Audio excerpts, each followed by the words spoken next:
Et welcome everybody. Déjà, je suis pas en très bon état, donc on ira très vite. Aujourd'hui, dernièrement, on a eu à configurer l'OSPF, le RIP. On a pu faire communiquer différents réseaux entre eux, mais je me suis dit, on est trop resté en local là. Là, on va faire effort de sortir sur Internet. Bon, ça reste une simulation, mais c'est comme ça se passe réellement. Donc, au programme aujourd'hui, j'ai mis comme coup NAT-PAT. Donc NAT-PAT, NAT-PAT, concrètement c'est quoi? Le NAT pour Network Address Transmission, c'est un mécanisme qui vise à traduire une adresse privée en une adresse publique. Je vous ai déjà dit, l'adresse privée c'est les adresses que vous avez chez vous dans votre réseau domestique, l'adresse de votre PC, votre smartphone, votre télévision IP connectée chez vous dans le petit réseau domestique que vous avez. Donc, ces adresses, pour pouvoir sortir sur Internet, ont besoin du NAT. C'est le NAT qui se charge de ça. Maintenant, le PAT, pour Port Address Transmission, c'est une extension du NAT. En fait, le PAT, il va prendre tous vos équipements et en les faisant sortir sur le réseau, il va les donner une IP publique unique. Donc, concrètement, c'est quoi? Imaginez, vous avez 50 appareils sur un réseau local et vous les sortez sur Internet. S'ils sortent sur Internet avec le PAT, tous ces équipements auront la même IP. Et comment PAT fait pour reconnaître ces équipements? En faisant ça, lorsque les équipements envoient des requêtes pour sortir, PAT tag ces requêtes. Il prend l'IP, il la tag, il la donne pas, il dit ok, je lui donne le port à celui-là. Il envoie la requête. Cette requête revient, il réexamine ce port, il dit ce port je lui avais concédé à tel équipement, il lui renvoie ça. Donc la différence entre NAT et PAT, je crois que vous la voyez déjà. Le NAT, c'est quoi? La différence entre les deux, c'est quoi? Avec le NAT, autant il y a d'adresses IP privées, autant il y a d'adresses IP publiques. Tandis qu'avec le PAT, autant, et comment je dis ça? Et autant il y a d'adresses privées, il y a une seule adresse publique. Non, je m'exprime mal. Concrètement, comment je dis? Avec le PAT, toutes les adresses privées sont réunies en une seule adresse publique pour sortir sur le réseau et aller vers Internet. Donc voilà un peu la brève explication que j'ai à donner sur le concept de NAT, PAT. Donc sans plus tarder, je vous ai préparé un petit exercice. Nous irons dessus très rapidement. Ok, voilà, contexte. Contexte, une entreprise dispose d'un réseau local contenant 3 ordinateurs. Elle souscrit un abonnement Internet et son fournisseur d'accès FAI lui attribue une seule et unique adresse IP publique. Vous devez configurer le routeur pour que les 3 PC puissent naviguer simultanément sur Internet à travers cette unique adresse. Ok, réseau local, ok, lien WAN, IP public, serveur web distant 888. Ok, on a un serveur 888 là. Mais ça va être compliqué un peu avec ce qu'ils nous ont fourni. Un routeur, un switch, un serveur générique, serveur PC. Question 1. Réaliser le câblage physique des équipements dans Cisco Packet Tracer. Configurer l'adresse IP des 3 PC. Configurer le serveur web avec son IP 888 et déterminer comment le routeur pourra le joindre via cette question.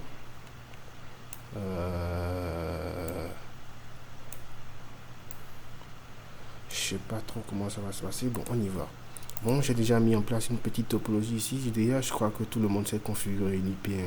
Je crois que j'ai déjà configuré toutes les IP des PC ici. Donc, dans le contexte des 3 PC, moi j'ai fait utiliser 4. Bon, on y va. Un 5e PC. Pour ceux qui ont oublié comment on configure une IP. Je vais ici. Je vais dans Desktop, IP Configuration. Je fais 192.168.10.5. La gateway.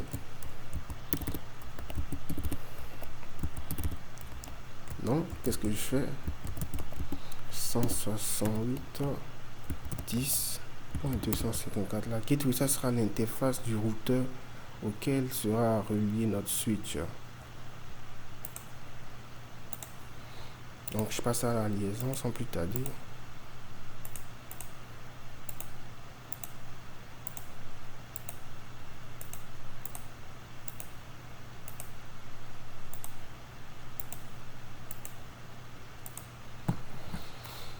Ok. Je te prends giga Ethernet, je te mets sur le 00. Mais petite subtilité, notre contexte disait. Mais je voulais pinguer du 888 au fait. Mais si on continue sur cette lancée, je crois qu'on sera obligé de mettre 10.0.0.2 comme IP de notre serveur web distant. Mais attendez, j'ai une idée. Bon, on va sortir un peu du cadre du contexte, mais je crois que ça ira. 29. Je prends un deuxième routeur ici, comme mon routeur du FAI. Ok. Donc ce que je fais.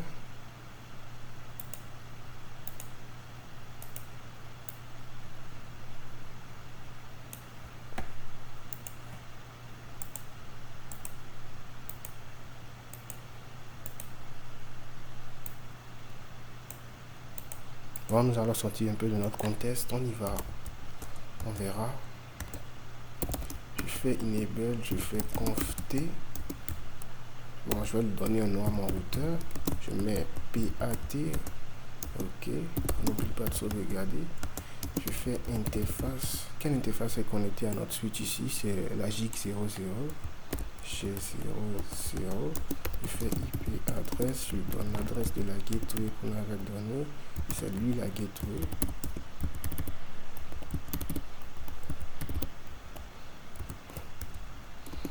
Ok. Je fais IP NAT inside. IP NAT inside. Pourquoi IP NAT inside? Je dis tout ce qui vient de cette interface, c'est ça qui sera les adresses à traduire. Donc toi tu seras le inside. Ok. On y va. Ok, je fais un exit d'abord. Interface GIG 01. Je fais un IP. Je donne une IP d'abord. IP adresse 10.0.0.1. 800 marques, je crois que c'est un 252, c'est un /30. Ok, je fais IP NAT outside. Petite erreur. Pourquoi IP NAT outside? Pour lui dire, lui, t'es la sortie. Donc, c'est toi l'interface qui conduira à la sortie internet. Ok. Donc, oh, j'ai oublié de shut d'une page. J'ai oublié d'allumer mes interfaces. On fait no shutdown. Exit. Interface GIG 0. Je fais no shutdown. Ok. Donc, je viens ici. Je vais appliquer quelques petites configurations.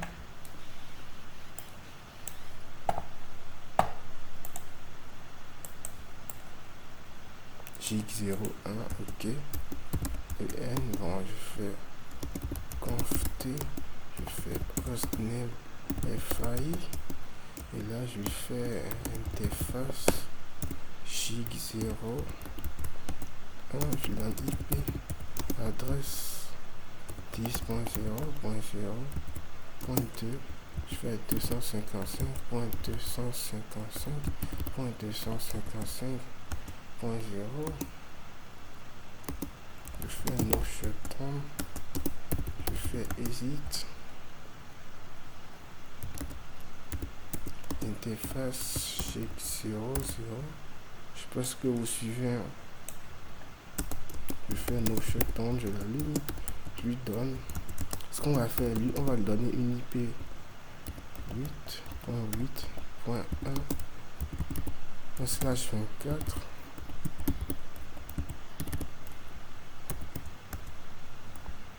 IP adresse. J'ai oublié le IP adresse. Ah, c'est quoi ces erreurs? Ok. Do right. Je fais exit. Enfin ici, je donne une IP à mon serveur. Je lui donne la 888 comme le contest le voulait.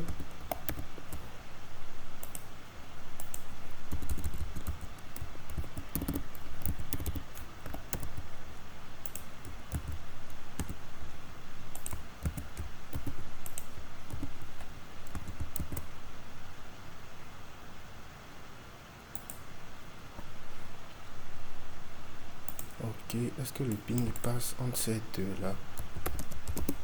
Ping 8, 8. D'abord exit. Je fais ping 8, 8, 8. Ok, le ping passe. Je reviens ici, qu'est-ce que je fais? Je configure le truc, je fais exit, access list. Ouais, vous n'avez jamais vu cette commande access list. Pour l'instant, entrez cette commande, on en reparlera après. Permit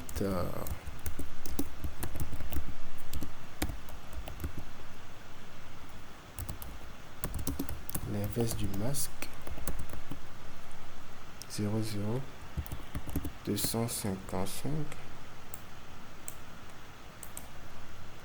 Ok. Et puis je fais IP NAT.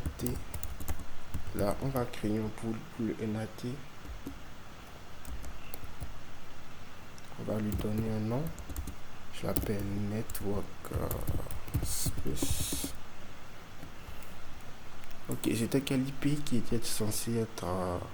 ok, l'IP public du FAI 203.0. Ok. 203.0.113.1.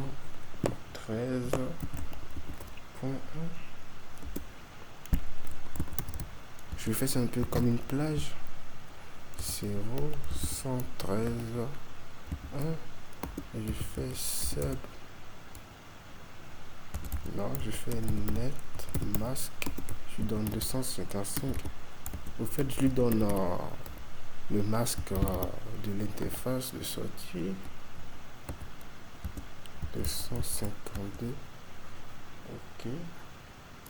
Donc je fais IP NAT inside source list 1 pool network space overload. Ce paramètre n'est surtout à ne pas oublier. Pourquoi? Parce que c'est lui qui activera le path. Ok, c'est bien. Maintenant, je vous avais dit qu'on va s'écarter un peu de notre contest. On s'est écarté un peu de notre contest en ajoutant un deuxième routeur. De celui-là, il jouera le rôle du FAI. En fait, je ne saurais pas quelle solution utiliser pour pinguer du 888 ici, à part modifier l'interface de sortie ici avec une adresse débutant par 8. Donc, je me suis dit, on va garder le contest en modifiant, en étendant la chose. Donc, étant donné qu'on a modifié un peu notre contest, il faut adapter. Donc, il faut ajouter une route statique pour dire au réseau, au fait, quand les requêtes vont venir pour des réseaux dont tu ne connais pas, envoie vers cette interface. Donc, on fait ça, on ajoute une route par défaut.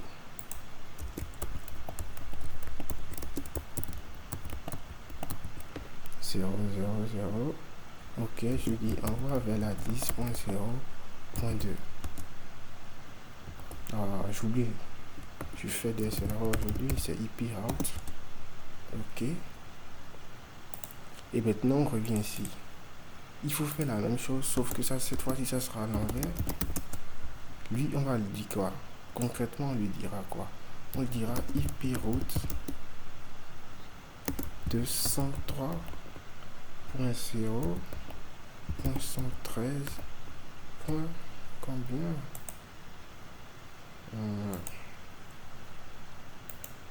0.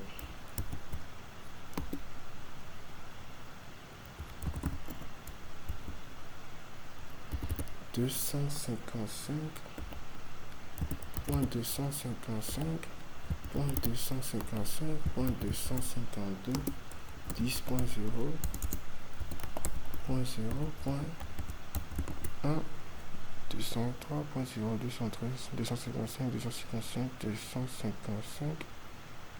On va le dire renvoie vers la 10.1 qui est l'interface ici.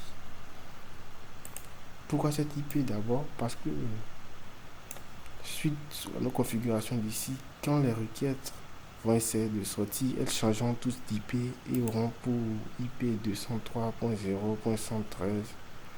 Ils auront une IP venant de ce réseau-là. Ok.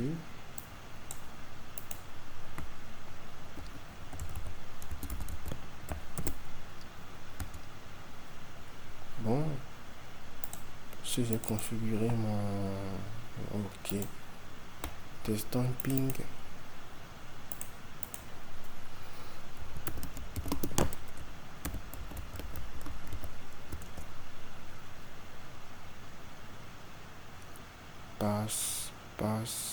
Passe.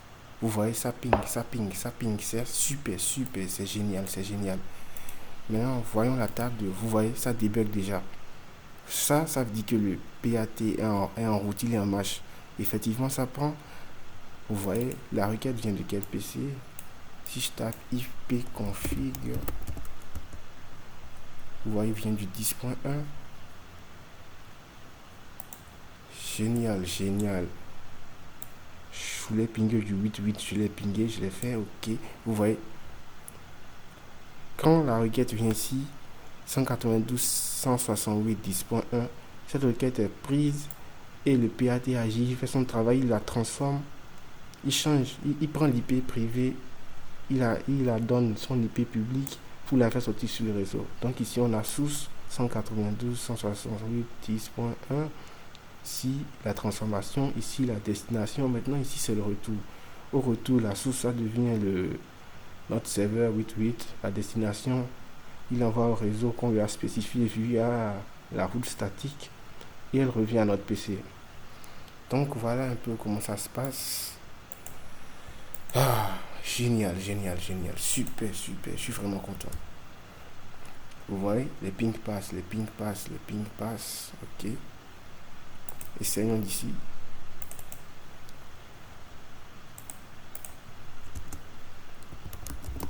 Ping 8.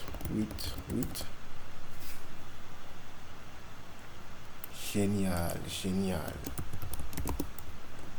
Quel ping ne peut pas passer actuellement? Je crois que tout passera.